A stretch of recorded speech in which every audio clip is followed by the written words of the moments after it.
Salut à tous, on se retrouve pour l'épisode 2996 du Zap Image. On commence aujourd'hui en ce lundi 15 juillet avec des anniversaires et tout d'abord un ancien joueur de l'équipe de France. Il s'agit d'Alou Diarra, il fête aujourd'hui ses 43 ans. Bon anniversaire à lui. Également l'ancien joueur de Lille, Burak Yilmaz, il fête aujourd'hui ses 39 ans. Également bon anniversaire à lui. Et également d'autres joueurs, comme je sais pas, tiens Danilo, joueur du côté de la Juventus Turin, il fête aujourd'hui ses 33 ans.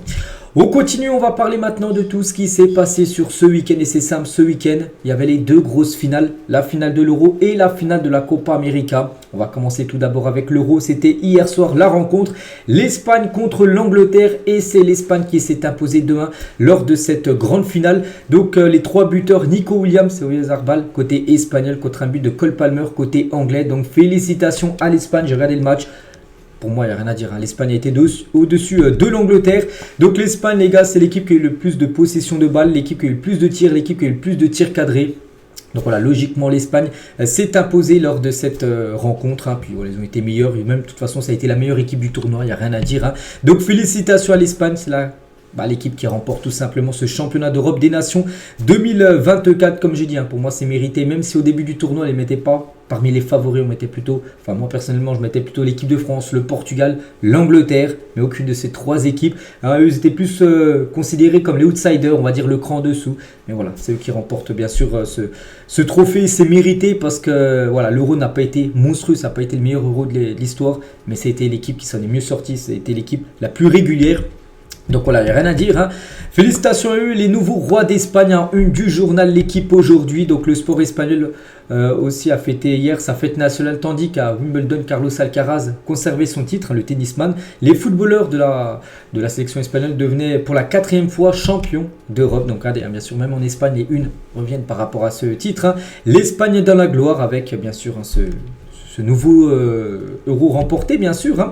Et c'est que l'Espagne domine l'Europe, que ce soit sélection nationale ou club. Donc la Ligue des Champions, c'est le Real Madrid tenant du titre. La Coupe du Monde féminine, c'est l'Espagne, elle avait remporté l'édition, c'était lors de l'été 2023. La Ligue des Champions féminine, c'est le FC Barcelone. Et l'Euro 2024, c'est l'Espagne, version homme senior. Donc on sait que l'Espagne, bien sûr, il y a des magnifiques équipes de football. La preuve, les gars, c'est eux qui sont au toit de toutes ces grandes compétitions. Donc voilà, félicitations bien sûr à l'Espagne. Et l'Espagne, c'est vrai, il n'y a rien à dire les gars, c'est quand même 7 matchs lors de l'Euro, c'est 7 victoires, jamais c'est arrivé qu'une équipe gagne l'Euro en gagnant tous ses matchs. L'Espagne est la première équipe à mettre bien sûr son nom dans ce gros record. Donc 7 matchs, 7 victoires, la meilleure équipe à gagner. Moi j'espérais, quand j'ai vu la finale Angleterre-Espagne, j'espérais que l'Espagne gagne. Je suis plutôt content que les Espagnols remportent ce trophée parce qu'ils ont été au-dessus de toutes les équipes qu'ils ont affrontées. Peut-être à part l'Allemagne, qu'ils ont eu beaucoup de mal, je me souviens.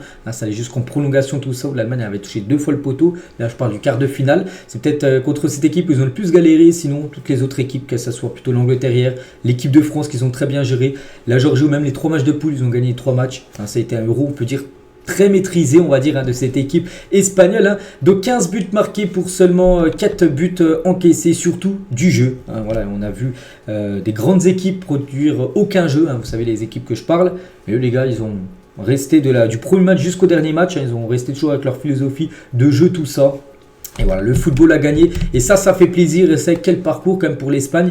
Ils ont quand même affronté d'énormes types. N'oubliez pas, déjà ils étaient dans le groupe le plus relevé avec la Croatie, l'Italie et l'Albanie. Donc un groupe très compliqué. Déjà premier match, ils posent un 3-0 à la Croatie, pour mettre les bases. Après ils gagnent 1-0 contre l'Italie. Vous aurez même pu marquer plus de buts si Donnarumma n'aurait pas fait un monstrueux match. Et là le troisième match contre l'Albanie, ça a été une équipe totalement remaniée. Il a mis tous les titulaires remplaçants parce que l'Espagne était sûre de finir en tête.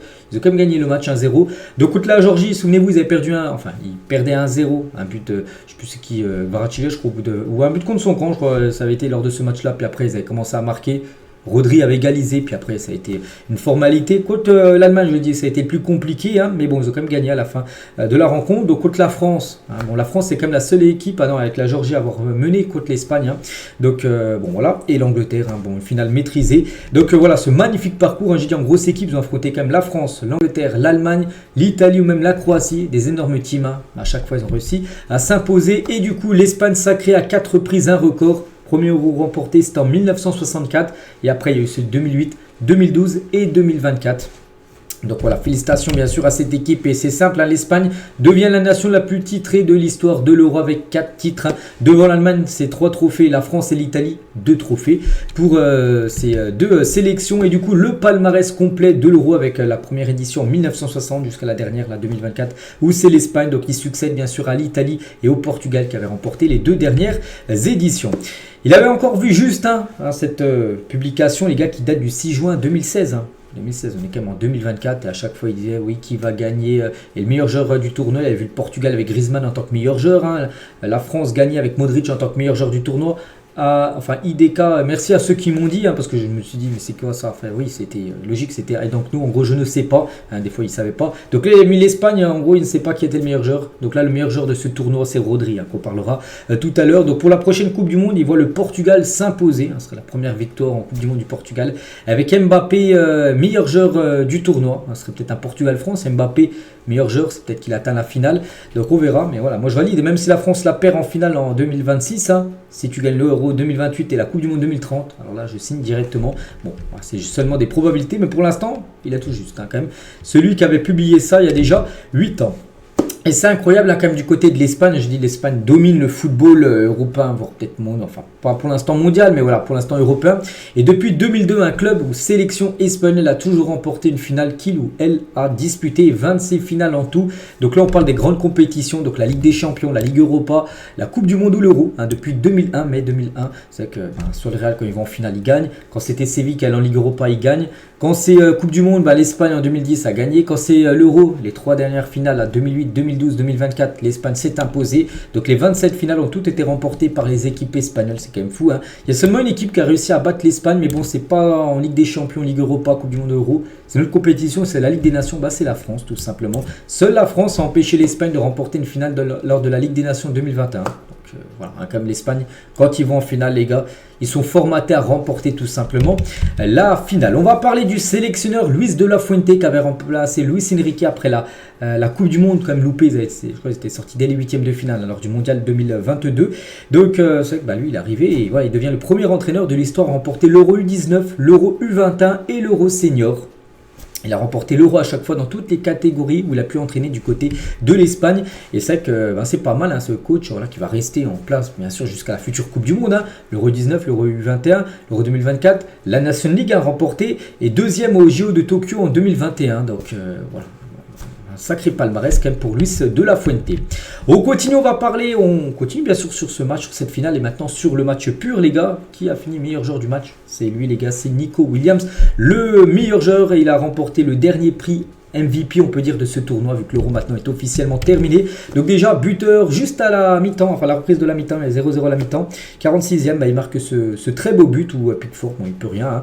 Donc félicitations, regardez, il fait la célébration à qui? Il a reproduit la célébration à Neymar, tout simplement. Nico Williams, hein, et buteur sur une passe D de qui? À votre avis, de Lamine Yamal, hein, c'est Lamine Yamal qui délivre la passe D sur Nico Williams. Hein. Et Wayne Rooney, les gars, il a dit, hein, il complimente Nico Williams, hein, en lui trouvant des similitudes avec Cristiano Ronaldo. Il a dit, William est exceptionnel, il me rappelle un certain Cristiano Ronaldo quand il était jeune, c'est un grand garçon, il prend le ballon et en fait parfois trop, mais il prend généralement les bonnes décisions. Il est une menace incroyable dans les situations de 1 contre 1 et il marque aussi des buts. C'est vrai que lui c'est un ailier pur, hein. C'est que des fois des ailiers, les gars, des fois ils reviennent plus un peu dans l'axe. Les gars, lui c'est vraiment un ailier pur, il prend vraiment sa ligne et il provoque. C'est vrai que maintenant on en voit moins en moins des ailiers provoqués. Il a ce style là, on peut dire Nico Williams. C'est vrai que c'est un sacré joueur. Enfin, pour ceux qui suivent le foot, hein, vous le connaissez depuis longtemps, mais là peut-être il y en a qui ne le connaissaient pas, hein, ceux qui peut-être le foot de loin. Et vous avez tous vu, hein, bien sûr, ce magnifique joueur, hein, qui est Nico Williams. Hein. Et Marc Cucurella, tiens, son collègue, hein, du côté de l'Espagne, il a dit: je lui dis tous les jours qu'il devrait venir à Chelsea, parce qu'il joue à Chelsea, Cucurella.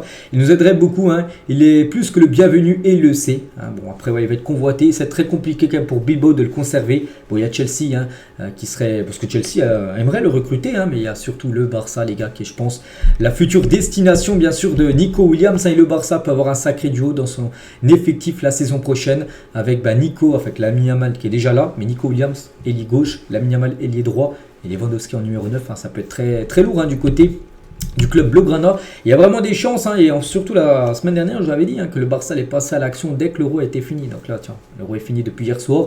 Bon, là, ils vont pas lui faire une offre directement le lendemain, parce que là, il va fêter ça. Il va être certainement dans les rues de Madrid, là, aujourd'hui, pour fêter ce titre, hein, bien sûr. Hein. Ils vont passer avec le bus, ça va être une parade, mais dès demain, après-demain, là, avant de partir en vacances, peut-être il va se mettre d'accord avec le Barça pour une arrivée, ce serait exceptionnel quand même pour le club Blaugrana d'avoir ces deux cracks tout simplement du côté de l'équipe.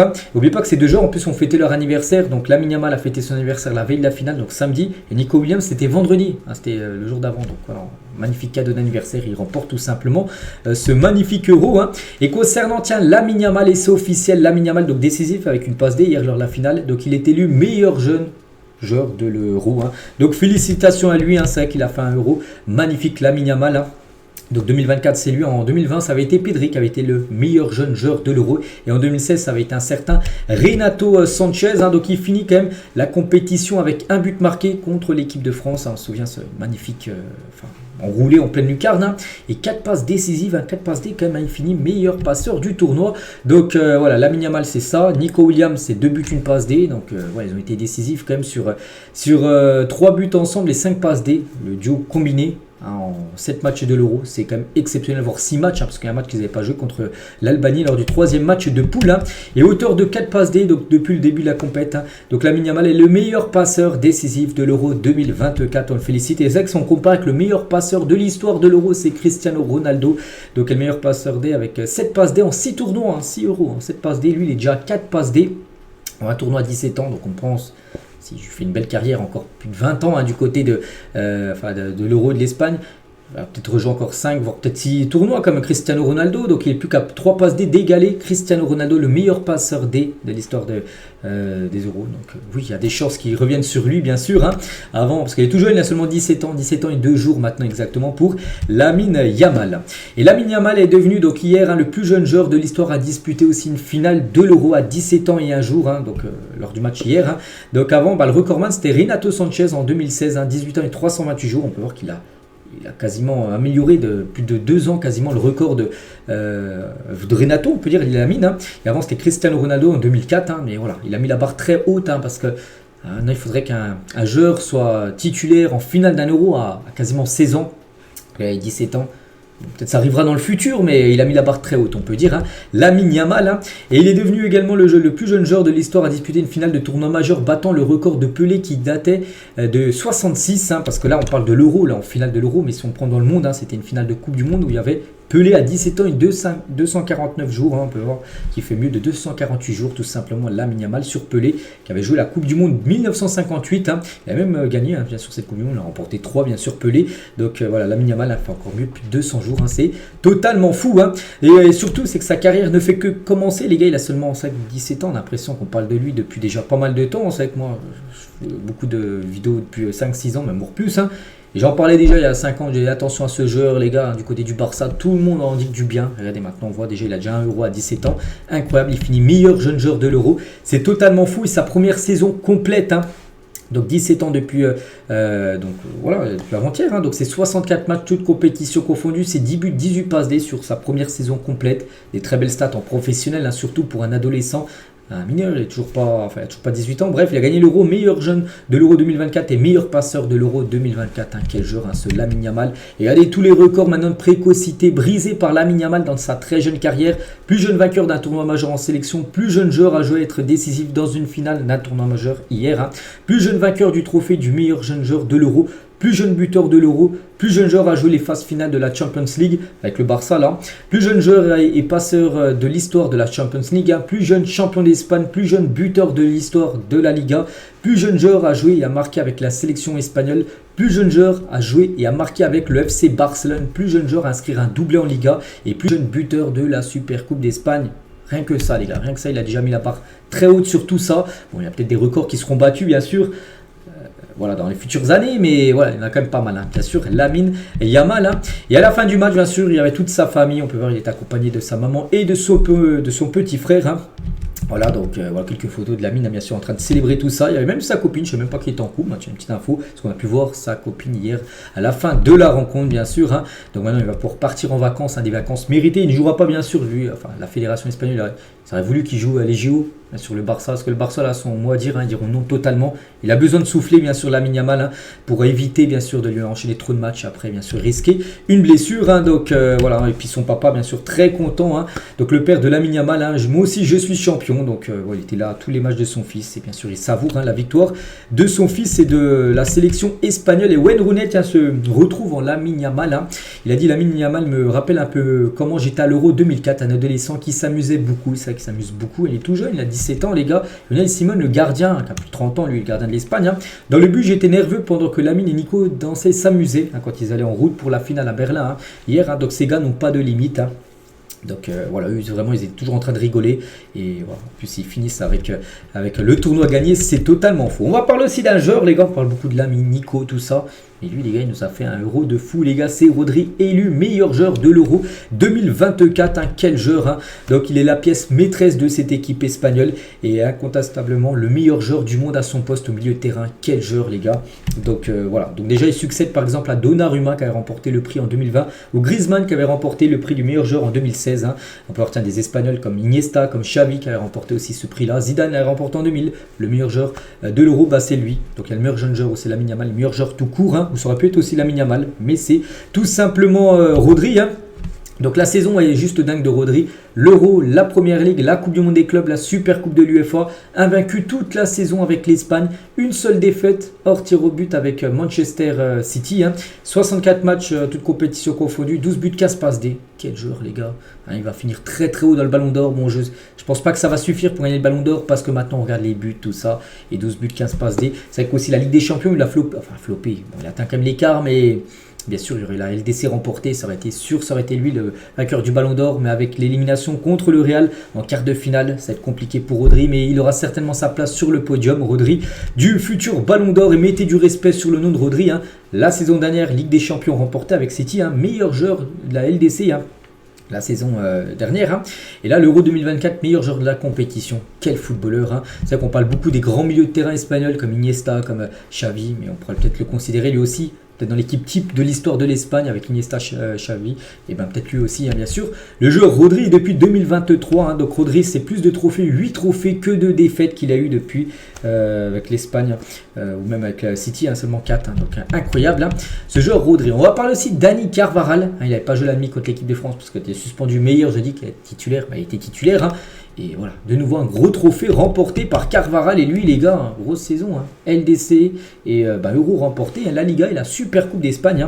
Et si c'était lui le vrai Ballon d'Or 2024, normalement avec un truc comme ça, enfin un palmarès comme ça sur une année, tu remportes le Ballon d'Or. Le problème, voilà, bon, je sais pas si c'est un problème, non c'est pas un problème, mais les défenseurs, et maintenant on sait que les Ballons d'Or, bon t'as déjà Cannavaro l'avait remporté en tant que défenseur en 2006, il le mériterait bien sûr. Mais il sera pas élu parce qu'on pense plus à un Vini ou un Bellingham remporter le Ballon d'Or. Mais voilà, il le mérite tellement, bien sûr. Et Carvajal, Nacho et Joselu, parce qu'on peut ajouter aussi les autres joueurs du Real. Voilà, finissent avec tout ça. Donc 2 défaites, seulement 50 matchs, toutes compétitions confondues pour Nacho et en 61 matchs pour Carvajal. 61 matchs, seulement 2 défaites. C'est quand même incroyable. Les 2 défaites, c'était contre l'Atlético Madrid. Voilà. C'est l'Atlético qui a battu seulement Carvajal, on peut dire, sur cette saison. Et Ivan Perisic, qui a regardé la finale, donc lui, il milite pour que Carvajal remporte le Ballon d'Or. Allez, il a mis ça sur sa story Instagram à la fin du match. Dani Carvajal, Ballon d'Or. Il veut que ça soit lui, tout simplement. Il voulait que Fabien Ruiz soit le MVP. C'est qu'on a parlé de Rodri, mais Fabien Ruiz aurait peut-être mérité aussi ce prix de meilleur joueur. Donc voilà, félicitations, bien sûr, à tous ces joueurs espagnols. Et Carvajal et Pedri, donc Pedri qui s'était blessé, on se souvient, contre l'Allemagne en quart, donc il n'a pas joué, mais il a dit qu'il est resté dans le groupe pour être à côté bien sûr de ses collègues, puis voilà, il était content, en pleurs bien sûr, le joueur du Barça, le joueur du Real Madrid, donc là on parle plus de club, là c'est seulement l'Espagne qui compte. Donc voilà, on va parler aussi de Jesus Navas qui avait joué contre l'équipe de France, où Mbappé n'a même pas réussi à le passer en demi-finale, pourtant le gars il a quand même 38, je ne sais plus quel âge, 38 ans, bref, bon il n'a pas joué la finale hier, mais voilà, 12 ans après, il remporte de nouveau l'Euro, il a déjà remporté l'Euro 2012, même la Coupe du Monde 2010, bon il n'était pas là pour l'Euro 2008, voilà son palmarès avec l'Espagne, c'est 3 gros trophées, 2 fois l'Euro, une Coupe du Monde pour Jesus Navas, exceptionnel, donc c'était certainement son dernier match, à 38 ans, on ne pense pas qu'à 40 ans, dans 2 ans, il sera présent pour pour la Coupe du Monde, parce que bien sûr il y a une nouvelle génération qui arrive du côté de l'Espagne. Et voilà, 56 sélections, 5 buts, 11 passes D pour cette légende totale du côté de l'Espagne. On va parler de ces deux joueurs parce que ces deux joueurs ont pu choisir de représenter l'équipe de France, parce que les deux sont nés en France. Un est né, je ne sais plus lequel, je crois que c'est un est né, je sais, vers Agen et l'autre est né vers Guingamp, parce que j'ai regardé pendant la compétition, donc deux villes françaises, bref. Et depuis avoir opté pour l'Espagne, parce que du coup Deschamps ne les appelait pas, du coup ils sont partis représenter les couleurs espagnoles, et ben voilà, Laporte et Robin Lenormand ont déjà gagné 2 tournois, l'Euro 2024 et la Ligue des Nations. Donc très bon choix de carrière pour eux, d'être partis de l'autre côté des Pyrénées, parce que déjà ils sont titulaires, peut-être en équipe de France, imaginez, déjà ils n'étaient même pas dans le groupe, donc voilà. Et là-bas ils sont titulaires, en plus les deux ont été titulaires, et ont été très bons lors de cette finale, une note de 7 pour les deux, donc une très belle finale de la part de Laporte et de Robin Lenormand. Ils peuvent remercier aussi, tout simplement Dani Olmo qui enlève ce ballon sur la ligne. Donc là, on peut voir c'est le trophée. C'est vrai que là, il enlève le trophée de l'Angleterre pour l'égalisation. Mais voilà, parce que sinon, ça faisait but, ça faisait égalisation et ça serait allé en prolongation. On ne sait pas ce qui serait passé. Et voilà, ce ballon sur la ligne sauvé de Dani Olmo vaut quasiment un but. C'était à la 89e minute du jeu. Il y avait 2-1. Donc là, c'était égalisation et normalement prolongation. Mais non, il était là, Dani Olmo. Quel joueur. Donc c'est lui qui avait marqué en 8e, en quart, en demi. Bon, il n'a pas marqué en finale. Mais bon, pour moi, ça vaut quasiment un but. Pour Dani Olmo, qui a fait aussi un Euro totalement fou. Et il finit du coup meilleur buteur de l'Euro 2024. Donc ils sont tous meilleurs buteurs, ces 6 joueurs-là. Donc Gakpo, Mikotadze, Harry Kane, Musiala et Schrems, qui est un joueur de la Slovaquie ou Slovaquie, je crois. Donc Olmo, ils sont tous meilleurs buteurs. Donc ils vont tous recevoir ce prix-là. Bon, lui qui l'a reçu, parce que lui il a joué cette finale, mais tous les autres devraient normalement recevoir ce prix du meilleur buteur. C'est que là, le meilleur buteur avec seulement 3 buts, c'est plutôt quand même léger par rapport à d'autres éditions. Des fois, les meilleurs buteurs, par exemple, Platini avait fini avec 9 buts lors de l'Euro où l'équipe de France a remporté, je crois que c'était en 84. Marc Cucurella répond à Gary Neville. Je pense que Cucurella est l'une des raisons pour lesquelles l'Espagne ne peut pas aller au bout. C'était Gary Neville qui avait dit ça il y a quelques semaines. On est allé au bout, Gary, merci pour ton soutien. Voilà ce qu'il lui a pu lui dire, Cucurella, par rapport à Gary Neville qui pensait que c'était un point faible tout simplement de l'Espagne. Puis non, il était titulaire tout au long du tournoi. On va parler aussi de Grimaldo. Donc c'est vrai que Cucurella était le défenseur gauche titulaire, mais c'est vrai que lui, il aurait pu aussi être titulaire gauche. Et c'est vrai que lui, c'est incroyable. L'Euro 2024, la Bundesliga remportée et la Coupe d'Allemagne, 57 matchs, toutes compétitions confondues, 12 buts et 21 passes D pour un défenseur gauche, c'est fou. C'est dans le top 30 du Ballon d'Or pour vous, certainement. Il finira peut-être entre la 25e et 30e place. Mais voilà, quelle saison de Grimaldo. Regardez les légendes qu'il y avait du côté de l'Espagne, donc dans le public, Xavi, Villa, Iniesta, ces joueurs, ces trois-là qui ont remporté les 2 Euros 2008, 2012 et la Coupe du Monde 2010. Ils étaient présents, ces anciennes légendes qui sont venus soutenir la nouvelle génération. Ils ont dû être contents, bien sûr, avec cette victoire de l'Espagne. Donc voilà, les gars, tout ce qu'il y a à dire. 22 minutes sur l'Espagne, mais voilà. L'Espagne a gagné, les gars, c'est l'Euro. On parle de la finale, c'était long. On bascule maintenant sur l'Angleterre, parce que je ne veux pas parler de l'Angleterre, mais l'Angleterre échoue de nouveau en finale d'un Euro pour la 2e fois de suite. Donc cette équipe anglaise s'incline en finale. Toujours aucune Coupe d'Europe pour ce grand pays de football. Voilà, par exemple, même le Danemark, tout ça, ils ont moins la Grèce. Voilà, il y a 1 Euro. Et l'Angleterre, les gars, cette nation du foot, 0 Euro. Voilà, dans leur palmarès, c'est seulement une Coupe du Monde remportée. Et Gareth Southgate s'incline devant l'Espagne. Il a dit, je suis très fier de mes joueurs. Ils ont tout donné. Nous avons bien joué, mais l'Espagne était la meilleure équipe du tournoi. Il le dit. Voilà, pas de rancune. Les gars, il dit pas non, c'est un vol, tout ça. Non, tout le monde a dit que l'Espagne est au-dessus. Voilà, logiquement, l'Espagne s'est imposée, tant mieux. Il méritait de gagner. Il nous a manqué des petites choses. Nous avons fait des petites erreurs à la fin. Ce qui a causé tout simplement à l'élimination. Enfin, pas l'élimination, parce que c'était la finale à la défaite en gros de cette sélection anglaise. Et c'est que l'Angleterre devient la première nation de l'histoire du foot européen, de l'Euro, à perdre 2 finales consécutives.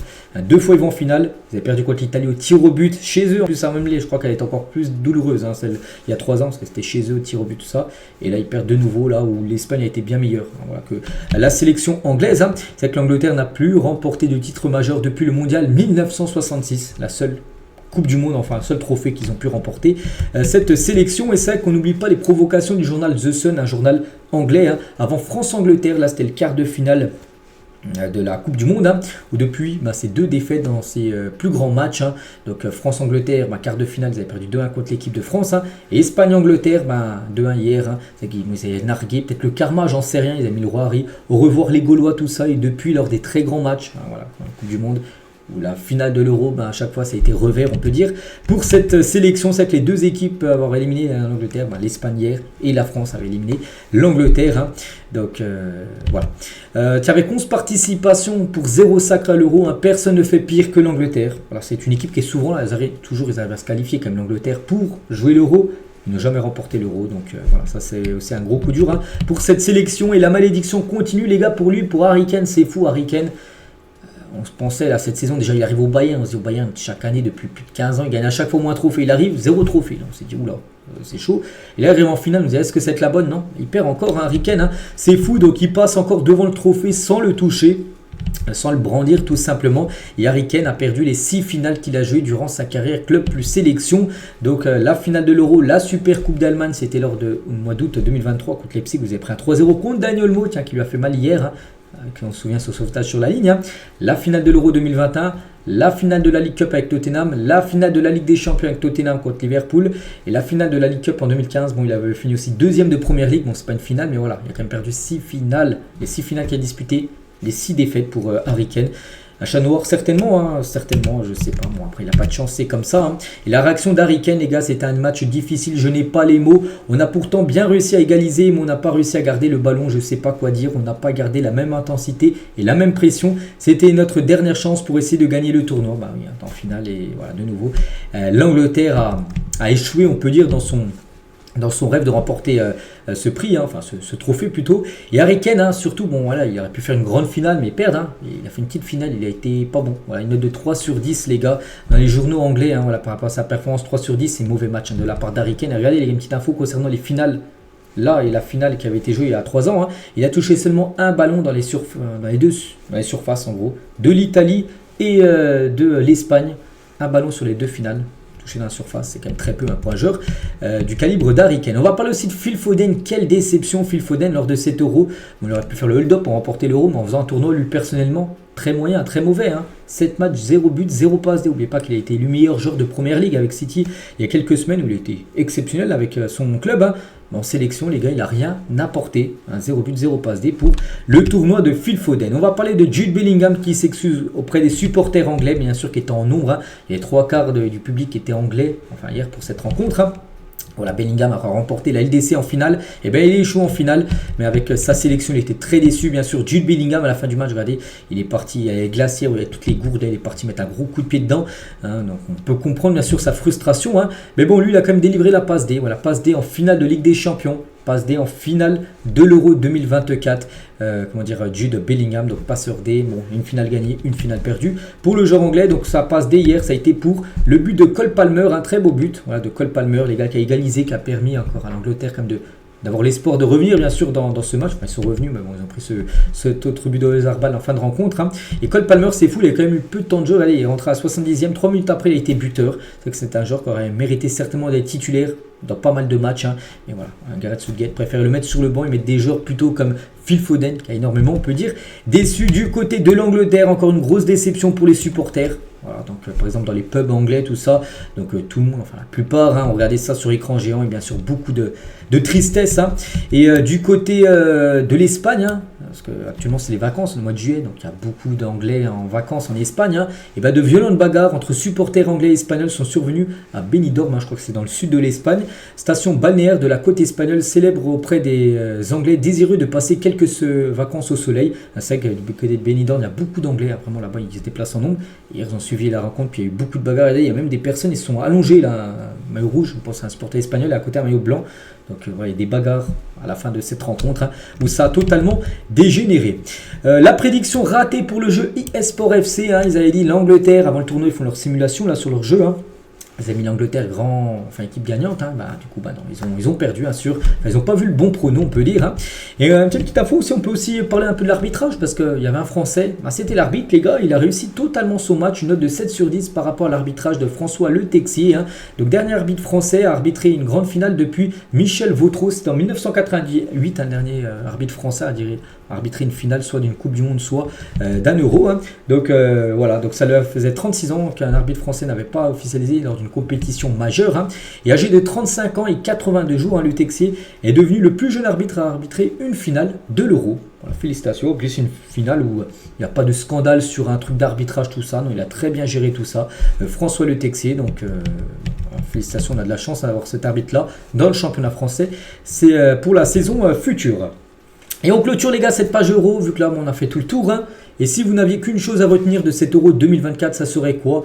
Je partirais sur un mot décevant. Hein, parce que bon, oui, l'Espagne, et outre l'Espagne, pour moi, ça a été un euro décevant. On a connu beaucoup mieux, par exemple, les anciennes éditions. Donc, il y a beaucoup d'équipes, les gars, qui n'étaient pas au niveau. Je pense à l'Italie, je pense à la France, les gars, je pense à la Belgique. Je pense à beaucoup d'équipes. Il y a eu quelques surprises. La Géorgie, ça fait plaisir.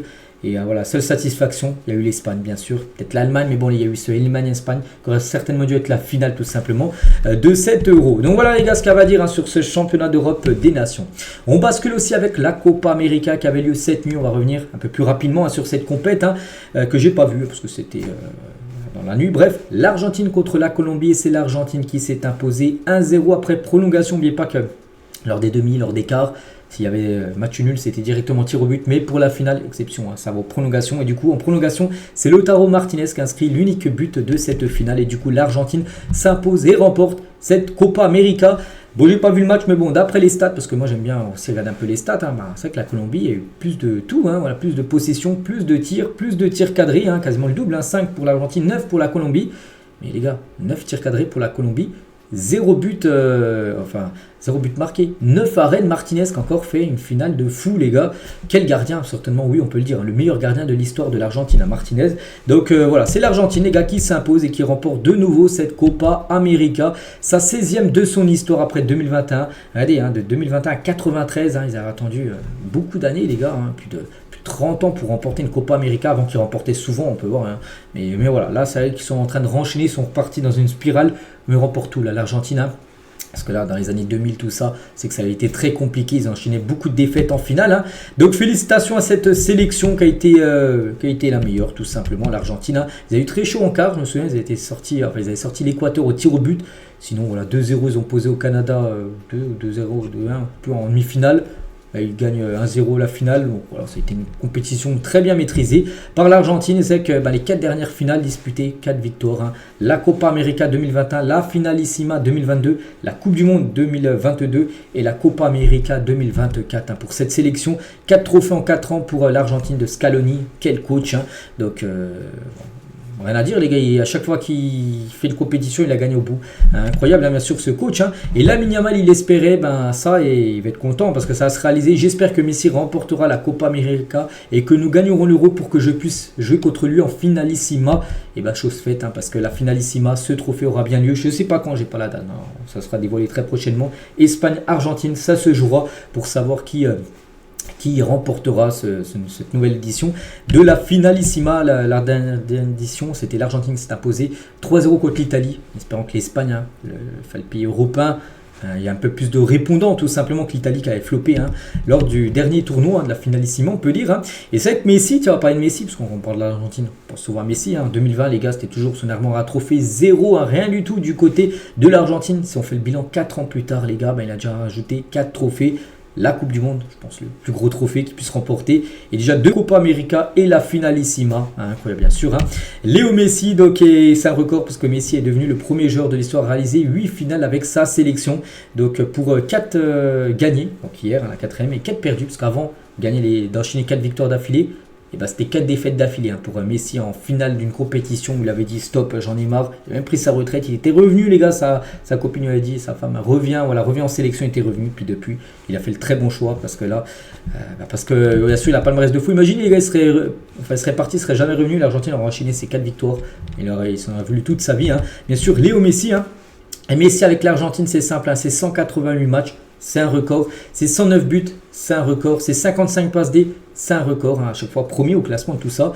Et voilà, les Coupes du Monde, la Coupe du Monde U20 qu'on peut pas mettre en gros trophée parce que voilà, avec les seniors surtout ça compte. Les Jeux Olympiques, mais en gros trophée avec l'Argentine, les 2 Copa América, la Finalissima. Et la Coupe du Monde, et en tout, c'est son 45e trophée remporté dans sa carrière, que ce soit avec l'Argentine, le Barça, le PSG et l'Inter Miami. Incroyable, bien sûr. le plus grand joueur de l'histoire du football, il n'y a aucun doute bien sûr, Léo Messi. Et concernant sa finale, donc Messi les gars, il a reçu un gros tacle les gars, Arias qui fait tourner la cheville de Léo Messi. Inquiétude pour le capitaine argentin, regardez, c'est à la 36e minute de jeu, donc Messi, regardez, l'autre il a déboîté le joueur de la Colombie là, la cheville de Messi, donc Messi en pleurs. Longtemps au sol, il a pu reprendre le jeu, il a pu essayer de finir la première mi-temps, tout ça. À la 64e, les gars, ça lui faisait trop mal. En gros, sa cheville enflait de plus en plus par rapport à le gros tac qu'il a eu. Et en deuxième mi-temps, les gars, à la 63e, il s'est allongé au sol. Il pouvait plus, tout simplement, Léo Messi. Et c'est vrai que si on voit son image, sa tête, les gars, sur le banc de touche, regardez sa cheville, les gars. Une énorme boule, tout simplement. C'est par rapport à l'hématome qui a gonflé. Donc oui, on peut comprendre les gars qui ne pouvaient plus jouer tout simplement. Léo Messi blessé les gars pour cette finale. Donc il a regardé la fin de cette rencontre sur le banc de touche.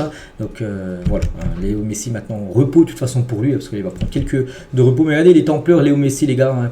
Vu qu'il ne pouvait pas finir bien sûr cette finale pour cause de blessure. On va parler d'un autre joueur également en pleurs, c'est Angel Di Maria, parce que Di Maria légende. Et Di Maria les gars, tiens regardez l'émotion, parce qu'il est sorti en toute fin de match à la 116e minute de jeu. Tiens l'Argentine venait juste de marquer, changement, tiens Di Maria tu sors pour avoir une ovation parce que c'était son dernier match tout simplement avec l'Argentine et il finit avec une victoire de nouveau, un nouveau titre. Donc voilà, 3 buts quand même en finale d'une compétition. Donc il y avait la finale de la Coupe du Monde, il a été buteur. La Copa América 2021, il a été buteur. Peut-être la finalissima, je me souviens plus les buteurs, mais je pense qu'il avait marqué également. Donc voilà, avec ce magnifique palmarès aussi pour Angel Di Maria, 147 matchs, 31 buts et 30 passes D. Quel joueur légende totale du côté de l'Argentine, c'était son dernier match. Il arrête qu'il va peut-être continuer au Benfica où il va prolonger, mais avec l'Argentine, c'est fini. Lautaro Martinez, le seul buteur de la finale, c'était quand même son 5e but de cette Copa América. Il finit meilleur buteur de cette compétition. Félicitations à lui. Et quand il a marqué son but à la 13e minute de jeu, il est parti célébrer directement avec Léo Messi, qui était blessé bien sûr, sur le banc de touche. Concernant le meilleur gardien, c'est lui. Bon, il n'y a pas de doute. C'est vrai que peut-être il est détesté. C'est vrai que moi, j'aime pas trop par rapport à ce qu'il a fait par rapport à l'équipe de France. Mais il faut avouer, les gars, par rapport à son talent, par rapport au gardien pur, c'est un gardien incroyable. C'est Martinez, les gars, est élu meilleur gardien de la Copa América.